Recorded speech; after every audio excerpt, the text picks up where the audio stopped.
Om Swastiastu.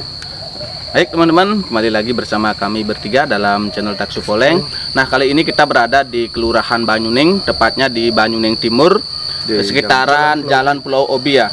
Nah, sekarang kami mau mengungkap suatu pohon tepat di belakang kita, yaitu pohon beringin. Di mana pohon ini memiliki cerita yang unik ya. Seperti di 3 bulanin kalau kita di Bali ya, seperti manusia lah, selayaknya manusia diotonin seperti itu, sampai upah wayang ya, wayang dan joget. Kali ini juga kita tidak take video malam hari ya, karena cuaca tidak mendukung, karena di sini sekarang lagi musim hujan, lagi lebat-lebatnya di sini. Nah, selain itu kita juga lebih menguak dari sejarah cerita unik yang ada di pohon beringin ini. Nah, mungkin lebih lanjut kita telusuri aja Jero. Yuk, langsung deh. Yuk.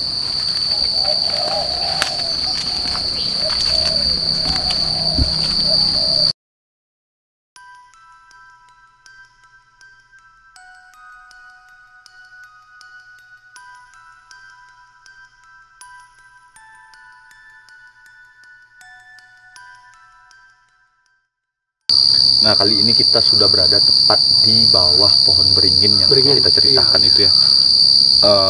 Mungkin sedikit cerita mengenai bagaimana tempat ini, Beli Jarot. Jadi di sini itu katanya tuh banyak hal-hal mistis yang terjadi. Iya. Anggaplah kalau misalnya anak-anak kecil katanya sering di sini ada sosok ular yang sering ditemui, naga ya. Sering ditemui sama masyarakat di sini. Dan yang menurut informasi dari pemilik lahan juga katanya yang mengelola lahan ini kalau bukan dari terahnya turunan itu katanya selalu sial nih mengelola tanah ini itu. Selain cerita-cerita yang kita tadi sempat survei nih tadi siang kan, Beli Jarot. Jadi menurut penerawangan Beli Jero nih, apa-apa sosok-sosok apa aja nih yang sudah, atau kejadian-kejadian apa yang mungkin Beli Jero tahu nih. Jadi seperti ini Beli, kalau istilahnya penuturan dari beberapa warga yang kebetulan rumahnya berdekatan dari hal ini di tempat ini, bahwa tempat ini adalah tempat yang sangat mistik. Karena kenapa? Satu, ada kejadian seperti itu, sering dilihat ada endihan atau bola api. Jadi nanti perlu kita telusuri apakah bola api itu adalah banaspati, kemudian apakah bola api itu adalah sifatnya ke bangsa atas, atau bahkan bola api itu adalah orang yang ngeliat, jadi merugus sukmum, jadi endihan seperti itu. Nanti kita coba telusuri, kita cari tahu lewat nanti kita akan kelilingi. Nah, hal mistis juga pernah terjadi, Beli Dede, ketika warga sekitar mencari ranting pohon beringin ini pakai bonsai. Jadi malamnya itu dicari, disuruh untuk mengembalikan ke sini lagi. Nah, hal unik yang paling di sini yang terjadi itu kan, pohon ini dimanusiakan seperti itu kan, diupacarai seperti manusia. Kalau dari segi keangkeran oke lah ya, ini sudah tidak ya menakutkan juga lah kalau itu. Ada sisi uniknya, ini juga diupacarai seperti layaknya manusia gitu. Ini tumben kita dengar. Kita dengar seperti ada upacara 3 bulanan, potonan, bajang colongan. Itu juga mengundang masyarakat di sini untuk buat syukuran seperti itu. Apalagi ada tontonan wayang juga, ada jogetnya juga di sini. Nah, mungkin Beli Jero, dari pandangan Beli Jero, gimana sih prosesi ini, Beli Jero? Jadi gini, bahwa konsep yang pertama kan kita sastra yang masuk dalam konteks UGM kan ada 4 yang pernah Beli ya. Ada bagaimana desa dreste, kali dreste, pulu dreste, dan sastra dresta. Jadi kalau desa-desa adalah suatu kebiasaan yang dilakukan dalam lingkup desa, hanya lingkup desa. Jadi desa lain itu beda. Contohnya di Banyuning ada nyepi yang berbeda dengan nyepi yang ditulis dalam saka kan. Kemudian ada yang namanya kune dreste, yaitu adalah suatu kebiasaan yang sudah diterima dari turun temurun, yaitu baik dari penglingsir dan lain sebagainya. Kemudian yang di sini adalah disebut dengan kule dreste. Kule dreste itu adalah bagaimana suatu kebiasaan yang dilakukan hanya dalam singkup keluarga. Lingkup terah gitu loh. Terah seperti itu keluarga, yaitu dadi dan panti dan lain sebagainya. Itu yang ngatur. Kemudian kalau masalah diupacarai layaknya seperti manusia itu bukan di sini aja tapi di desa Bestale di sana banyak tradisi di mana masyarakat itu petani itu memberikan nama pohon duren seperti itu. Memberikan nama tujuannya apa, supaya satu pohon duren itu di saat kita merawat pohon itu seperti manusia lah, bagaimana dia memberikan kasih sayang, pupuk. Jadi pohon itu akan otomatis subur, kemudian menghasilkan buah yang lebat seperti itu, dan juga di saat pohon itu tumbang tidak akan menimpa orang seperti itu. Jadi percaya seperti itu. Mungkin konsepnya di sini adalah bagaimana seperti penjelasan nenek itu yang memiliki lahan ini, bahwa bagaimana kenapa beliau itu atau keturunan beliau atau keluarganya melakukan upacara manusianya kepada pohon ini, karena pohon ini dipercayai sebagai anugerah daripada Ide Sang Hyang Widiwasa untuk memberikan rezeki keluarga itu. Berarti kayak ada sebuah manifestasi khusus beliau ke keluarga ini gitu. Jadi seperti ini, bahwa konsep kita agama Hindu bahwa Tuhan itu di saat akan memberikan yang namanya anugerah, kemudian beliau akan mengutus yang namanya manifestasi beliau turun ke dunia. Jadi harus ada yang namanya tempat. Kemudian dulu itu tidak ada yang namanya pelinggih seperti kita waktu di pembukaan di sana di sebelah itu ada pelinggih. Jadi yang pertama itu adalah di sini ada yang namanya magnet. Magnet itu yang mampu istilahnya magnet menurunkan manifestasi Tuhan dalam bentuk rezeki seperti itu. Kemudian turunlah yang namanya pohon beringin seperti itu. Jadi ada istilahnya pohon beringin yang tumbuh. Jadi kemudian istilah Balinya ada nunas raos atau menanyakan kepada orang pintar. Kemudian mendapatkan petunjuk keluarga itu bahwa pohon beringin itu yang dulunya kecil katanya di sini itu adalah anugerah daripada Tuhan. Jadi itu disuruh merawat, bagaimana merawat seperti anak sendiri, dan diyakini apabila pohon beringin itu mampu tumbuh besar dan kemudian tumbuh lebat, di sana akan mendapatkan anugerah atau rezeki yang besar. Jadi bukan setelah itu keluarganya mulai memiliki kesuksesan, itu anak-anaknya aja keturunan itu juga berhasil menjadi PNS dan lain sebagainya. Nah, kalau menurut konsep di Bali kan sebenarnya untuk upacara pohon itu sendiri itu kan ada tuh itu. Iya. Kayak tumpeng pengatag ya yang khusus untuk pohon. Nah, kalau misalnya upacara yang kayak lubulanin, otonan itu kan sebenarnya khusus untuk manusia. Ini apakah upacara ini ditujukan ke pohon atau memang untuk anugerah beliau itu? Jadi gini, kita bisa ambil garis besarnya daripada tujuan kita 3 bulanan kan. Banyak Solo adalah menyempurnakan manusia itu sendiri, memanusiakan manusia dalam artian seperti itu konsep. Jadi apabila manusia itu menjadi madawa atau manusia setengah dewa dalam konsep, bukan dewa dalam artian sakinya enggak, tetapi memiliki sifat-sifat kedewatan, diyakini akan memberikan blessing atau kekuatan yang besar terhadap penghuni rumah itu. Nah, itu juga pohon ini. Apabila sudah diupacari sesuai dengan layaknya seperti manusia, jadi pohon ini sudah dianggap suci seperti itu, kemudian akan menimbulkan yang namanya blessing atau anugerah bagi warga yang ada di sekitar, kemudian sebagai pemilik lahan. Jadi kenapa pohon beringin yang dipilih seperti itu? Karena pohon beringin adalah bukan pohon yang sembarangan. Dalam lontar dasa nama bahwa beringin itu memiliki 10 nama, salah satunya ada sebut dengan waringin, beringin, wandiri, dan lain sebagainya. Kemudian di dalam sastra agama Hindu juga disebutkan bahwa pohon beringin adalah pohon yang tumbuh di surga, disebut dengan pohon kalpataru. Kalpataru itu adalah pohon yang mampu memberikan atau mewujudkan keinginan kita. Jadi surga itu ada pohon kalpataru beli. Kalau di neraka pohon curiga namanya, yang daunnya berbuah keris dan lain sebagainya beli. Jadi kemudian di dalam konsep yang namanya lontar siwa game, bahwa pohon beringin adalah pohon yang sudah mendapatkan anugerah dari Begawan Salukti namanya beli. Jadi dikisahkan bahwa Begawan Salukti itu beliau melakukan perjalanan di daerah Daha, kemudian melihatlah pohon beringin yang tumbuh kecil kurus seperti itu beliau. Kemudian pohon beringin itu memohon kepada Begawan Salukti. Begawan Salukti ini adalah begawan seperti awatara Dewa Siwa lah, kalau kita berbicara manifestasi Siwa yang turun ke dunia untuk menyelamatkan Daha pada saat itu. Kemudian pohon beringin ini beliau tuh memohon kepada Begawan Salukti bahwa supaya pohon beringin ini diberikan anugerah lah, karena pada saat itu pohon beringin itu hanya dijadikan pakan oleh ternak atau binatang-binatang yang ada di hutan itu. Kemudian setelah itu pohon beringin ini diberikanlah anugerah kepada Bagon Saluksi bahwa kelak pohon beringin, kamu sebagai pohon beringin kelak kamu akan menjadi tempat berteduh bagi orang-orang yang kesusahan. Dan kemudian di dalam pohon Tarkando 4 butuh juga disebutkan bahwa di saat Dewa Siwa turun menjadi Banaspati, beliau akan berstana di pohon beringin. Pohon beringin, ada pohon kepo dan lain sebagainya. Itu pohon-pohon yang besar dikeramatkan. Nah, kalau kita juga di lambang di Pancasila, sila ketiga biasanya. Sila ketiga, sila kesatuan kan juga diartikan pohon beringin itu. Pohon beringin. Lambang kesatuan ya. Bagaimana akarnya yang kokoh seperti persatuan lah. Lambang perbedaan tadi tetap satu yang kayak gitu kan. Akarnya juga sebagai lambang kebinekaan kita, beragam-agam suku juga menjadi satu. Kemudian juga di dalam pusaka bahwa keris Om Yang Jembe dia memiliki relief yaitu pohon beringin. Jadi keris Om Yang Jembe ini kan dibawa oleh Presiden kita Jokowi sama Yusuf Kala waktu di Pasupati di daerah Gunung Merapi itu kan ada pemasupatiannya atau menghidupkan lah, menginisiasi seperti itu. Jadi itu menandakan bahwa pohon beringin bukan pohon sembarangan.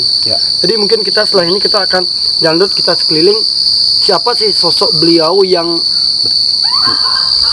berstana di sini sebagai istilahnya manifestasi perpanjangan Tuhan untuk memberikan anugerah kepada penduduk yang ada sekitar sini. Kemudian perlu teman-teman juga ketahui bahwa pohon beringin ini adalah dipakai juga upacara ngangget dingin di saat Desa Banyuning mengadakan upacara yang namanya pengabenan. Jadi tempat inilah digunakan untuk upacara ngangget dingin. Nah, sedikit melenceng sih sebenarnya nih, pertanyaannya kan kalau bilang penjelasan tentang pohon beringin, nah, misalnya di pekarangan rumah kan sering ada. Kalau misalnya tumbuh nih pohon beringin gitu misalnya, katanya kan itu sesuatu kok jering-jering gitu. Sesuatu pertanda yang jelek. Artinya di pekarangan rumah kalau bisa segera dilenyapkan biasanya. Gimana nih menyikapi? Gini beli, kalau kan yang di rumah yang nggak boleh memang beringin seperti dia. Karena istilahnya beringin itu satu dia memiliki vibrasi yang sangat besar. Jadi beringin itu bagaimana saat kita mampu istilahnya. Sebenarnya beringin ini adalah anugerahnya bagus beli. Tetapi di saat anugerah bagus di sekelilingi akan ada juga yang sesuatu yang tidak baik. Yang tujuannya membelokkan tujuan kita. Sama juga di Puru. Saat kita masuk Puru di sekeliling Puru pasti akan ada satu bala ancangan atau yang lainnya yang tujuannya adalah membelokkan keinginan kita supaya kita tidak menuju Tuhan lagi seperti itu. Berarti lebih kayak gini ya. Sebenarnya hal baik itu dibungkus dengan sesuatu yang negatif juga. Pasti. Jadi itu vibrasinya kena ke penghuni rumah. Ya, benar. Malah itu yang menjadikan kita itu nggak kuat sebenarnya kan. Jadi makanya kenapa karena beringin yang bagusnya kan di Pura beli. Di Pura.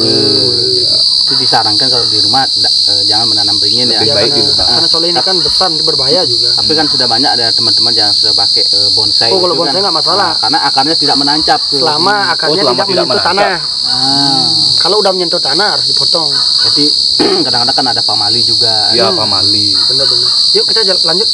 Teman-teman kita keliling sekitaran karena tadi ada sesuatu yang kan juga suasana sudah mulai agak gelap gitu. Ya, mudah-mudahan nanti Beli Jeruk bisa memvisualisasikan ke media kampas sosok apa saja mungkin yang ada di sini. Nah, sekarang kita keliling-keliling saja. Keliling-keliling aja dulu. Hati-hati sana ini.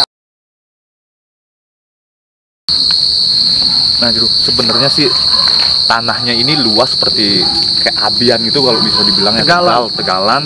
Jadi ini berada di kalau bisa dibilang tengah-tengah ya pohon beringin ini. Bisa dibilang. Nah, menurut penerawangan Beli Jeruk nih sebenarnya seperti apa saja sih yang ada di sini? Jadi di sini beli bahwa tempat ini adalah memiliki banyak istilahnya bisa dikatakan makhluk asal beli ya. Ada yang sifatnya negatif, ada sifatnya positif. Di sini juga banyak anak-anak kecil yang ya bermainlah di sini sebagai tempat perlindungan karena kenapa? Dulunya di sini kan bisa dikatakan seperti alas atau hutan lah. Kemudian karena perkembangan zaman, kemudian banyak yang ditebang sebagai perumahan dan lain sebagainya. Jadi makhluk itu dia tidak diberikan tempat atau istilahnya tidak dikembalikan pada asalnya. Jadi dia bingung cari tempat, kemudian tempatnya inilah dipakai sebagai perlindungan dia. Kemudian Di sini dulunya adalah pohon asem atau pohon asem lah ya.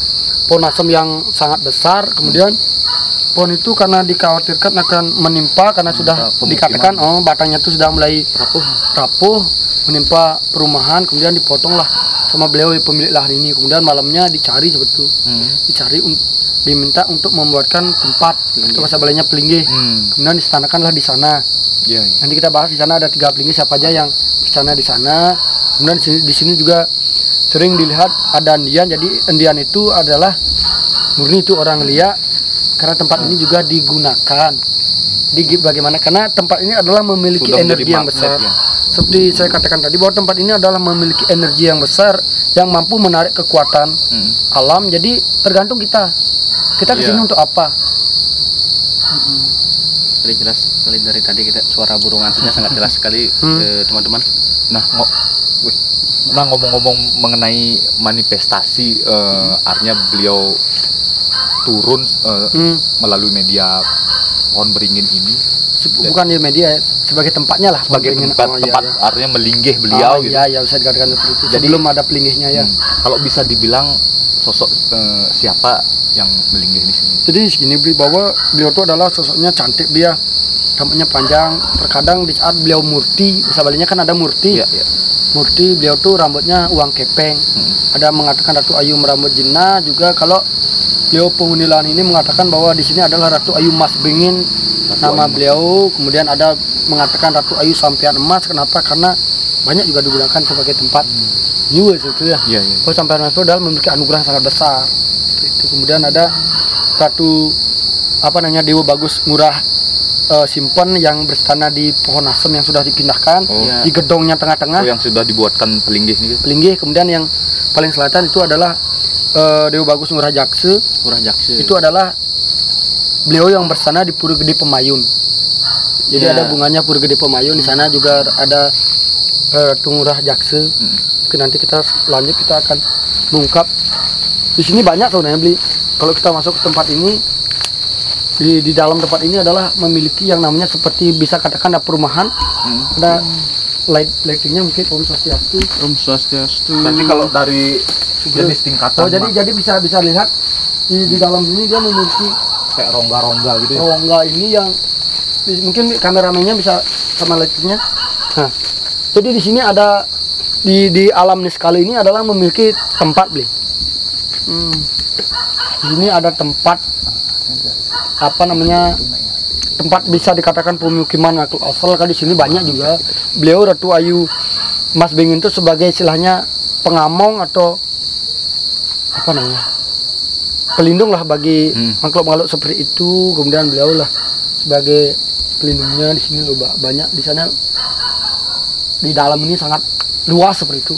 Seperti ada ruang khusus, medi itu bagus sekali itu. Jadi ini kemungkinan akar-akarnya ya dulu ya yang menancap menjadi di pohon besar ini. Nah, dari segi makhluk yang ada nih apa ada seperti yang di tempat-tempat lain kita sudah ekspedisi itu makhluk astral itu makhluk astral artinya dari berbagai tingkatan mereka lah, artinya ada wong gamang, medi gitu. Kalau ini lebih banyak beliau itu adalah manifestasi ide Sangudi dalam konsep klasifikasi di atas ya.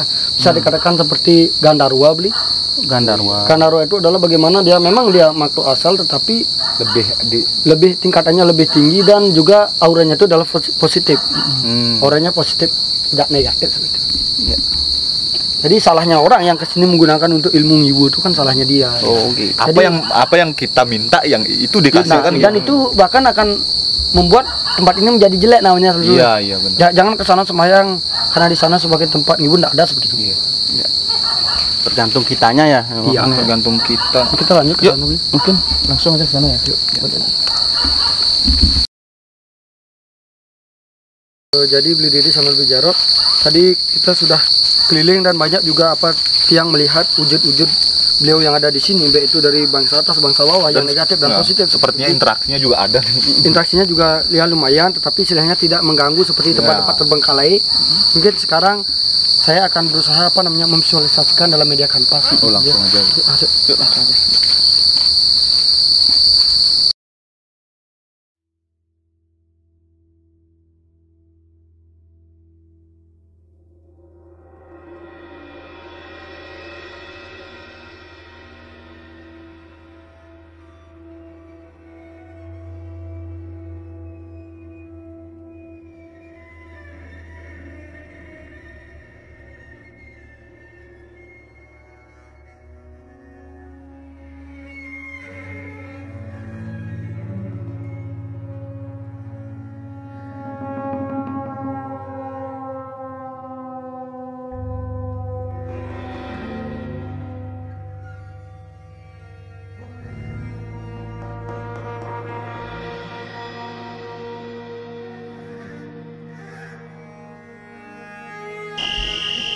Nah,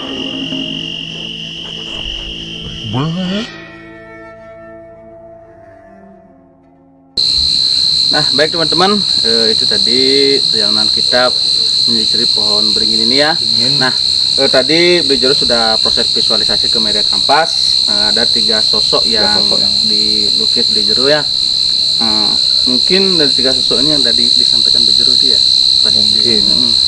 Mungkin lebih jelasnya sih ini langsung aja kita minta penjelasan sama. Saya beli Arad yang mau beli tadi kan di sini sudah dibuatkan beliau pelingginya 3 ya. Ya, 3. Yang pertama di sini adalah yang memang asli di sini, dalam artian beliau yang sebagai penghuni Baingin ini disebut dengan Dewa Ayu Mas Baingin.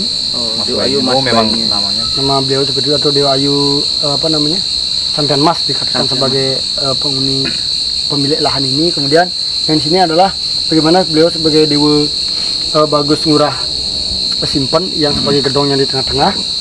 Kemudian yang ini yang dari Pura Depemayun, ada persimpangan itu sebagai Dewa apa namanya, Ngurah Jaksa seperti itu. Ngurah Jaksa. Jadi kurang lebih seperti inilah, karena saya tidak bisa istilahnya sebagai melukis terlalu real sebenarnya. Karena ini Jadi dari gambar beliau ini mungkin ada yang bisa dijelaskan Jero, kenapa ada. Ini sebenarnya pakai bunga atau apa gitu di. Ini pakai bunga sebenarnya. Kemudian kalau seperti motif beliau bisa rambutnya seperti uang kepeng kelihatan emas sebelum. Oh, emas. Jadi rambutnya itu dia berkilau seperti emas beli. Dan beliau pakai mahkota. Dan ini sebenarnya yang dulunya sebagai penghuni pohon asemnya itu, kemudian asem. Nah, dibuatkanlah pelinggi sebagai gedong di sini. Yang inilah mempunyai bawahan naga yang seperti sering dikatakan. Berarti sosok 3 sosok ini berarti auranya positif ya. Positif semua, dan ini juga sering memberikan rezeki sebagai apa namanya kepada pemilik lahan ini. Yang menjadi tugas khusus Nah, yang beliau di sini. upacara ke-3 bulanan ini loh cikal bakalnya yang di tengah. Oh, yang di tengah. Yang di Ratu tengah bagaimana beliau diupacara sebagai 3 bulanan, kemudian di apa namanya di bajang colongin seperti itu. Jadi inilah. Berarti seperti yang tadi dulu Jero jelaskan, itu sebenarnya konsep keluarga di sini mengupacara itu Adalah memuja ini sebenarnya, bukan memuja pohonnya. bukan memuja pohon. Pohonnya hanyalah sebagai tempat atau sarana, sebagai titik konsentrasi sebelum adanya pelinggi. Iya. Nah, jadi apabila beliau ini sudah kembali ke alamnya seperti itu, ke surga loka, maka ditandai dengan pohon ini akan meninggal. Jadi itulah mungkin sebagai gambaran. Itu aja Beli ya. Iya. Baik teman-teman, mungkin itu saja sih dari penjelasan singkat dari Beli Jero. Nah, mudah-mudahan dari penduduk sekitar sini juga bisa Memanfaatkan tempat ini sebagai hal yang positif tentunya ya. Iya, benar-benar. Terus juga kita di sini sekali lagi bukan menyembah pohon tadi, jadi di sini kita Ada hanya- manifestasi manifestasi beliau di dalam Sebagai pohon titik tersebut. konsentrasi lah. Iya. Baik teman-teman, mungkin itu saja sih ekspedisi pada kali ini. Jadi kami ucapkan terima kasih bagi teman-teman yang sudah mendukung channel kami. Nah, bagi yang belum, ingat deh Like, share, dan subscribe channel kami. Taksu Ya. Poleng Channel agar kami terus bisa berkarya. Nah, buat teman-teman yang memiliki tempat-tempat angker, mungkin Tempat DM di IG. tradisi Atau unik, membeli ya seperti ini, sejarah unik lah. sejarah unik itu, tolong IG kami di IG Taksu Poleng, mungkin juga bisa komen di YouTube ya. Ya, YouTube ya. Facebook lah. Nah, akhir kata, alam tidak membutuhkan kata-kata mutiara, tapi alam membutuhkan tindakan nyata. Akhir kata kita tutup dengan Parang Santi. Om Santi Santi Santi Om.